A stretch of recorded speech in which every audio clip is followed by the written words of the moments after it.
윤석열 검찰총장의 정직 2개월의 징계 효력을 정지할지 여부를 판단하는 신문 절차가 모두 끝났습니다. 재판부가 어떤 결론을 내릴지 관심이 집중되고 있는데요. 네, 오늘 중으로 인용 여부가 결정될 것으로 예상되는 가운데 법원이 어떤 판단을 내리든 파장은 클 수밖에 없습니다. 오늘 관련 내용을 김성수 변호사와 함께 살펴보도록 하겠습니다. 어서 오시죠. 안녕하십니까. 네. 자, 결론이 언제 날지 모두가 정말 귀추를 모으고 있습니다. 2차 신문 오늘 같은 경우에는 지난 이틀 전 1차 신문보다 비교적 빨리 끝나서 이와 관련해서 결론도 조금 더 빨리 나오지 않을까 이런 예측이 있었는데요. 결론 언제쯤 나올 것으로 보십니까? 지금 현재 그 특별 변호인들이 이제 현재는 지금 사건의 변호인이겠죠. 변호인들이 법원을 나서면서 재판부에서 가능하면 오늘 중에라도 결정을 내리겠다라고 이야기했다. 네. 이렇게 지금 이야기가 나오고 있는 상황이기 때문에 오늘 중으로 나올 것으로 보이고 다만 그 시간에 관해서는 결국에는 이 재판부 간의 이제 결정에 대한 방향도 정해야 될 것이고 결정문을 가능하면 결정과 같이 작성을 해서 공개를 하려고 생각을 할 가능성이 높습니다. 그렇다 보니까는 그런 부분들 시간이 소요되는 것은 얼마나 걸릴지 알 수가 없어서 과연 이게 조금 이른 시간에 날지 아니면 새벽 시간에 날 수 있을지 이 부분은 조금 봐야 되는 게 아닌가 생각이 됩니다. 그렇다면 지금 시간에는 그 재판부에서 어떤 과정들이 토론을 하고 있는 건지 어떤 과정이 진행되고 있습니까?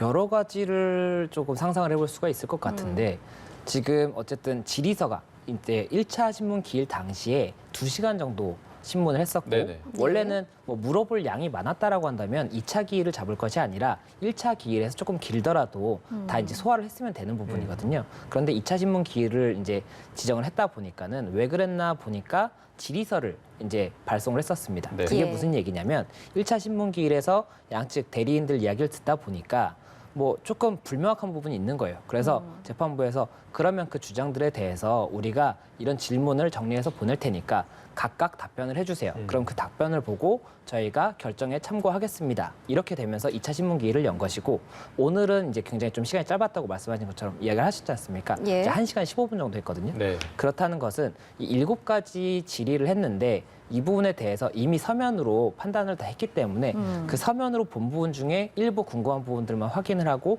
결정을 했다. 이렇게 볼 수가 있는 것이고 그리고 나서 이제 가능하면 오늘 중으로 내겠다고 했지 않습니까? 그러면은 이미 오늘 중으로 내겠다라고 오늘이 아니라 어제부터든 그제부터든 계속해서 재판부에서는 좀 검토를 하고 그러면 결정문을 만약에 같이 공개를 하겠다라고 생각했으면 결정문도 상당 부분 미리 써놓을 수 있는 부분들이 있습니다. 네. 처분의 경위라든지 신청인 주장의 요지라든지 이런 부분들은 간략하게라도 써놓을 수가 있어요. 그러면 판단 부분만 나중에 판단을 결정한 다음에 내리면 되기 때문에 그런 부분들을 지금 판단을 어떻게 할지를 보고 있을 수도 있는 것이고 아니면 판단의 결과는 이미 나왔고 이 부분을 이제 법리적으로 이제 정리를 하고 이 주장에 대해서 어쨌든 반박을 할 부분은 반박을 하고 인용을 할 부분은 인용을 해야 되는데 이게 공개가 될 것이기 때문에 공개가 될 가능성이 굉장히 높기 때문에 공개가 된다고 하면은 누가 읽더라도 법리적으로 납득을 할 수가 있어야 되지 않습니까? 그래서 그런 부분들의 정리를 어떻게 할 것인지 그리고 결국엔 결정 자체가 납득이 돼야지 이런 논리 자체도 납득이 되겠죠. 그래서 그런 부분들을 아직까지 고민을 하고 있지 않을까 생각이 되고 만약에 이런 고민까지도 질의서를 받고 어제 새벽에 이제 질의서가 다 들어왔으니까 그 질의서를 받고 나서 이미 서면적으로는 다 정리가 됐다라고 한다면은 이제는 정리 막바지 단계일 수도 있고 이거는 조금 봐야 될 것 같습니다. 네. 예, 법원의 2차 신문이 오늘 오후 3시에 시작을 했고 1시간 15분 정도를 지나서 4시 15분쯤에 끝났습니다. 지금 시간이 이제 거의 9시에 가까워지면서 5시간 정도 지난 상황인데 신문 2라운드에서 가장 큰 쟁점은 뭐였다라고 보시는지요? 우선은 대리인들이 이제 법원에서 나오면서 이야기를 했던 부분이 이게 쟁점이 이제 직무 집행 정지, 그러니까 집행 정지 신청에 대한 쟁점은 긴급한 필요가 있는지, 회복할 수 없는 손해가 있는지 이 부분이 이제 적극적인 요건이고 소극적인 요건으로는 공공의 이제 중대한 침해가 있는지입니다. 그런데 지금 대리인들이 이제 이야기를 하는 부분은 오늘 기일에서는 이 공공의 침해가 있는지에 대해서 아무래도 조금 주된 쟁점으로 이야기가 나왔던 것으로 생각이 되고 재판부에서도 그 부분을 조금 힘들게 보는 것 같다. 이런 취지의 이야기를 했기 때문에 결국 이 부분이 쟁점이 되는 것으로 조금 예상이 되고 그리고 앞서 이제 추미애 장관이 이 윤석열 총장에 대해서 직무 배제 결정을 했을 때 이때 집행정지 신청을 했고 인용이 됐지 않습니까?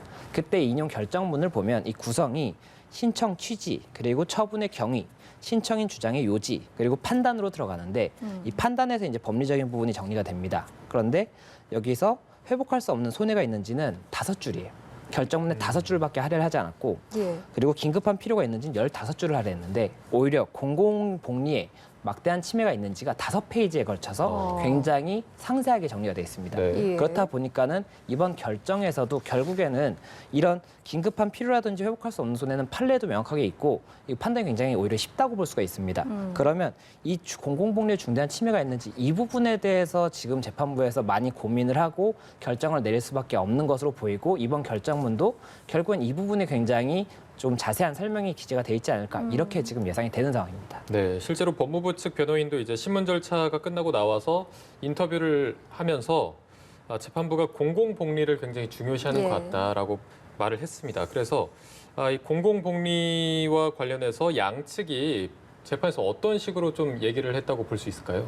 우선 윤석열 총장 측에서는 이 공공복리에 대해서 이 만약에라도 인용이 된다고 한다면 검찰총장의 임기를 둔 이유 자체가 검찰이 어쨌든 법무부의 산하 기관이라고 볼 수도 있겠지만 이 형사사법을 이런 형사에 있어서 기소를 결정하는 이런 기관이기 때문에 독립성이 굉장히 중요하다고 볼 수가 있고 특히나 예. 이 검찰의 수장인 검찰총장을 임기제를 둔 이유는 이런 독립성을 보장하기 위해서인데 이런 2년의 임기 중에 2개월을 정직을 하는 이런 부분에 대해서 그렇다면은 검찰총장의 독립성 그리고 검찰의 독립성까지도 침해하는 이런 상황이 될 수가 있고 또 지금 현재 굉장히 중요한 현안 사건들이 있는데 검찰총장의 직무가 정지되는 경우에는 이 부분도 조금 다른 문제가 생길 수가 있다. 이런 조금 언급을 했던 것으로 지금 알려져 있는 상황이고 법무부 측에서는 지금 어쨌든 행정부의 대통령이 지금 이 부분 결정을 처분을 한 거지 않습니까? 대통령의 처분권이 있는 상태에서 집행정지가 인용이 된다라고 한다면 결국에는 이게 지금 7개월의 임기가 남아 있는데 예. 7개월 내 본안소송 결정이 안 나고 만약에라도 집행정지가 인용만 된다고 하면 실제로는 본안소송에서 승소한 거랑 동일하게 지금 이제 정직을 안 받게 되는 결과가 되거든요. 그렇다 보니까는 이 정직 처분, 행정부의 수장인 대통령이 내린 정직 처분에 대해서 사법부가 이 부분을 임의로 이렇게 정지를 하게 되면 형벌권 자체가 이제 형해화되는 그런 결과가 나올 수가 있고 그리고 현재 지금 이런 검찰총장의 이 혐의 중에는 감찰 방해, 뭐 수사 방해 이런 부분들이 있기 때문에 이런 부분들도 만약에라도 계속해서 이제 이게 진행이 된다고 한다면 이 부분도 공공복리에 막대한 지장이 있을 것이다. 이런 지금 주장을 펼치고 있는 상황이어서 법원에서는 결국 양쪽의 주장을 이렇게 지금 질의서를 통해서 굉장히 상세하게 받아봤을 것이고 뭐 이제 증거나 뭐 이런 추가적인 부분이 필요한 부분이 있다라고 한다면 그 부분도 받아봤을 것이기 때문에 그런 부분들을 굉장히 조금 고민을 하면서 받지 않을까 생각이 됩니다. 예, 네. 역시나 재판부가 중점적으로 들여다본 부분은 이제 윤 총장의 징계가 공공복리에 이제 어떤 영향을 미치느냐 이 부분이었을 텐데 그 부분뿐만 아니라 회복하기 어려운 손해 부분도 역시나 주요 쟁점이었던 것 같습니다. 정직 2개월이라는 처분을 어떻게 볼 것이냐, 어떻게 판단할 것이냐 그 부분도 아마 오늘 굉장히 쟁점이 됐을 텐데 이 부분은 어떻게 좀 예상을 하십니까? 이게 정직 2개월이 나오면서 조금 의견이 나뉘었던 부분이 당시에 이제 직무 배제가 나왔을 때는 해임이나 면직을 염두에 두고 한 처분일 것이다. 그렇지 않다면은 이렇게 급하게 직무를 배제할 정도는 아닐 것이다라고 생각을 했었기 때문에 해임이나 면직이 나온다고 하면 이게 징계 같은 경우에는 징계가 잘못한 부분이 만약에 이제 혐의가 인정이 된다고 하면 1만큼 잘못했으면 1만큼 처분을 해야 되는 것이고 1만큼 잘못했는데 10만큼 처분했다라고 한다면 재량권의 남용이 되기 때문에 그것 자체가 이제 취소나 무효가 될 수가 있습니다. 위법하기 때문에. 그런데 지금 현재 징계 사유로 당시 이제 추미애 장관이 언급했던 것이 6가지고 지금 징계위원회에서 결정한 것이 이 6가지를 조금 더 상세하게 8가지로 나눈 다음에 4가지를 인정하고 그 부분에 대해서 정직 2개월을 내린 것이거든요. 그렇다 보니까는 해임이나 면직의 경우에는 오히려 윤 총장 측에서 이게 너무나 과하기 때문에 처분 자체가 과하기 때문에 취소나 무효가 된다라고 주장할 만한 여지가 조금은 더 컸는데 이제는 정직 2개월이라고 하면은 이게 검사징계법에 견책부터 시작해서 견책, 이제 뭐 정직 뭐 이런 식으로 징계가 있습니다. 그러면 예. 그 징계에서 가장 가운데 있다고 볼 수가 있거든요. 5가지 징계 중에 가운데 있는 것이 정직이고 정직도 1개월부터 6개월까지가 가능한데 6개월의 반인 3개월도 아니라 그보다도 적은 2개월이기 때문에 이런 부분들은 윤 총장 측에서 조금은 이런 주장이 이제 조금 어려진 부분이니까 불리해진 것이다. 이런 이야기가 나왔던 부분이고 예. 법무부에서도 그런 부분들을 징계의 절차의 뭐 적법성이라든지 그리고 징계의 처분의 이 양정에 있어서의 적법성 이런 부분들을 조금 감안한 것이 아니냐, 그리고 또 징계위원들도 그런 부분들을 감안한 것이 아니냐 이런 이야기가 나왔었기 때문에 결국 이 부분도 법원에서는 원래는 원칙적으로는 이런 게 징계 양정이 타당한지 징계 자체가 타당한지는 지금 현재 집행정지 신청에서 법리적으로 보는 게 아닙니다. 집행정지 신청에서는 긴급한 필요가 있는지, 회복할 수 없는 손해가 있는지, 그리고 공공복리에 막대한 침해가 있는지 이 세 가지만 보는 게 원칙은 맞는 것인데 예. 지금 같은 경우에는 지금 이 부분을 아예 조금 판단을 보겠다는 식으로 이제 좀 알려지고 있거든요. 절차 자체가 정당했는지, 절차 사유에 대한 해명도 질의서에 들어가 있었고, 예. 그리고 이 절차가 적법한지에 대해서 법무부의 의견도 이제 재판부에서 물어봤습니다. 이게 그렇게 됐다라는 것은 지금 재판부에서 이 부분을 본안 소송에 준해서 본안 소송에서 인용을 할 것 같다라고 생각이 된다면은 집행정지 신청도 인용을 할 것이고 기각을 할 것 같다라고 생각한다면은 기각을 하겠다라는 취지도 어느 정도는 비치는 거기 때문에 그런 부분들도 아무래도 2개월이라는 정직 처분도 이번 집행정지 신청 인용 여부에 있어서도 결국에는 어느 정도 반영이 될 것이다 이렇게 보입니다. 네, 말씀하신 대로 이게 집행 정지인데 거의 본안 소송에 준하게 진행이 되고 있습니다. 그래서 그와 관련해서 여러 가지 지적도 나오고 있는데 뭐 집행 정지 요건에만 맞게 진행해야 되는 거 아니냐 이런 지적도 있습니다. 그런데 이게 보통으로는 집행 정지가 이렇게 좀 본안 소송처럼 징계 사유를 좀 따진다던가 절차적 정당성을 따진다던가 이런 전례가 있습니까? 이게 그 처분의 징계 사유가 타당한지라든지 절차에 문제가 있는지 이 부분은 원칙적으로는 이 집행정지 신청에 있어서는 다툼의 여지가 있는지 정도만 봅니다. 이게 네. 다툼의 여지가 아예 없다라고 한다면은 정지할 필요가 없거든요. 네네. 그렇기 때문에 다툼의 여지가 있는지만 보는 것이고 만약이라도 주장이 첨예하게 갈린다고 하면 그리고 법원에서 봤을 때 양쪽의 주장이 다 법리적으로 뭐 검토해볼 만한 사안이라고 한다면 그렇다면 다툼의 여지가 있다라고 판례에 이제 따라서 보기 때문에 그렇다면은 이 부분은 거기서 이제 종료가 되는 부분이고. 그리고 나서 이제 말씀하셨던 긴급한 필요라든지 이런 집행정지의 요건을 검토를 하게 되는 겁니다. 그래서 직무 배제 결정문, 방금 말씀드렸던 그 부분의 경우에는 오히려 이런 뭐 지금 징계의 사유에 대해서 다툼이 있다. 다만 그 부분은 본안 소송에서 검토해야 되는 것이기 때문에 예. 정확하게 검토하지 않겠다라고 언급을 하고 있습니다. 그러고 나서 말씀드렸던 그런 요건에 대해서만 검토를 했던 것인데 지금 같은 경우에는 말씀을 드렸던 것처럼 지금 징계의 타당성에 대해서도 법원에서 검토를 한 것 같은 이런 좀 모습이 보이고 있기 때문에 예. 이게 아무래도 이 사안 자체가 굉장히 중요하고 사상 초유의 일이지 않습니까? 그리고 지금 현재 7개월밖에 남지 않았기 때문에 행정소송이 7개월 내에 나지 않는다고 한다면 이게 결국 본안소송이랑 똑같은 효과가 나옵니다.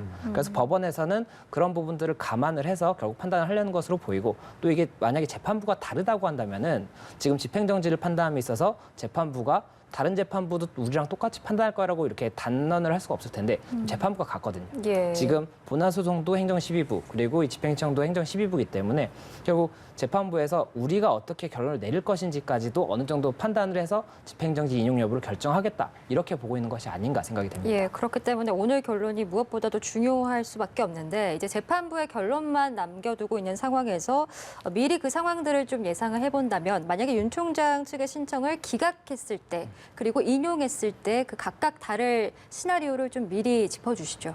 예, 우선 윤 총장 측의 이제 이 신청 자체가 기각이 된다고 하면 결국에는 2달 동안 이 정직 처분이 유효하게 되는 겁니다. 예. 그렇다면 윤 총장이 지금 현재 이제 정직이 개시가 된 이후부터 2개월 동안은 직에 복귀를 할 수가 없고 조난관 대검 차장 검사가 지금 현재 대행을 하고 있기 때문에 계속해서 대행을 2개월 동안 할 수밖에 없는 그런 상황이 될 겁니다. 예. 그리고 만약 인용이 된다고 한다면 지난번 인용 같은 경우에도 윤석열 총장이 그 업무 시간 중이었기 때문에 인용 결정이 난 것이 바로 출근을 했습니다.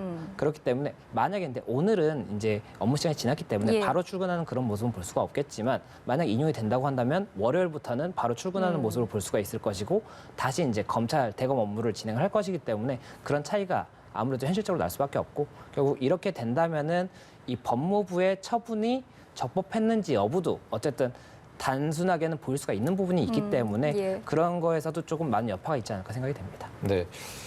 김성수 변호사도 어쨌든 법 쪽에 있으니까 뭐 저희가 결과를 예단할 수는 없겠지만 개인적으로는 기각 아니면 인용 어느 쪽에 조금 더 무게가 실린다고 보십니까?